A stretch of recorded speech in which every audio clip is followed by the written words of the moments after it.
आरव अपने घर के पास स्थित एक पुरानी कबाड़ डीएच की दुकान पर कुछ पुरानी किताबें खोजने गया था। वहां धूल से भरी बहुत सी चीजें थीं। तभी आरव की नजर एक कोने में पढ़े मखमली डिब्बे पर पड़ी। उसने उस डिब्बे को खोला, जिसके अंदर एक बेहद खूबसूरत मोर के पंख के आकार का पेन रखा हुआ था। उस पेन पर कोई स्याही नहीं थी, फिर भी वह चमक रहा था। आरव हैरानी से, वाह यह पेन कितना सुंदर है, लेकिन इस पर स्याही कहाँ है? ये तो बिल्कुल सूखा है। जादुई पेन अचानक अपनी आवाज में, मैं आम स्याही से नहीं चलता दोस्त, मेरी स्याही तुम्हारी कल्पना और सच बोलने की ताकत है।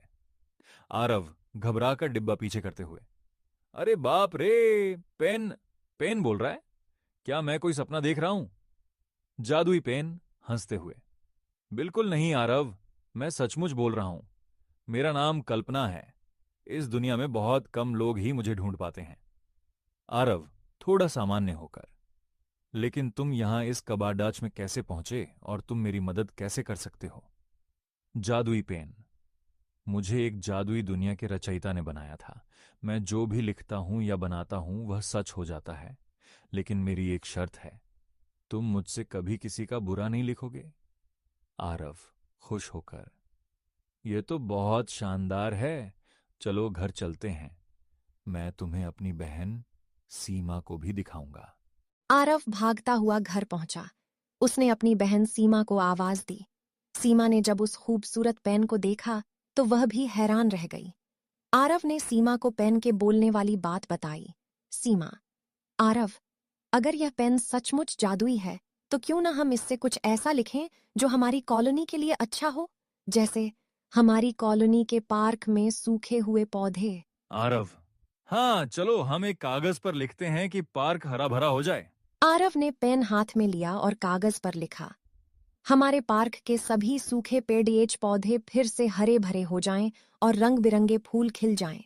जैसे ही उसने वाक्य पूरा किया, पेन से एक हल्की सुनहरी रोशनी निकली। सीमा खिड़की से बाहर देखते हुए, आरव, जल्दी आओ देखो, पार्क में जादू हो गया है। सूखे हुए गुलाब और गेंदे के पौधे अचानक खिल उठे हैं। आरव मुस्कुराते हुए, यह सचमुच काम कर रहा है, ये पेन तो कमाल का है। यह खबर जंगल की आग की तरह पूरी कॉलोनी में फैल गई। आरव के कुछ दोस्त उसके पास आए, लेकिन आरव के एक लालची दोस्त विक्की की नीयत उस पेन पर खराब हो गई। विक्की ने मौका देखकर पेन को आरव के बैग से चुरा लिया।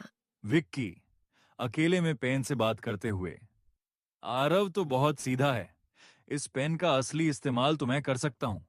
क्यों ना मैं इससे अपने लिए ढेर सारी चॉकलेट्स और खिलौने लिख दूं। जादुई पेन, विक्की रुको, तुम यह गलत कर रहे हो। मेरी शक्ति का उपयोग केवल भलाई के लिए किया जाना चाहिए, लालच के लिए नहीं। विक्की चुप रहो, तुम मेरे नौकर हो, मैं जो कहूंगा तुम्हें वही करना होगा।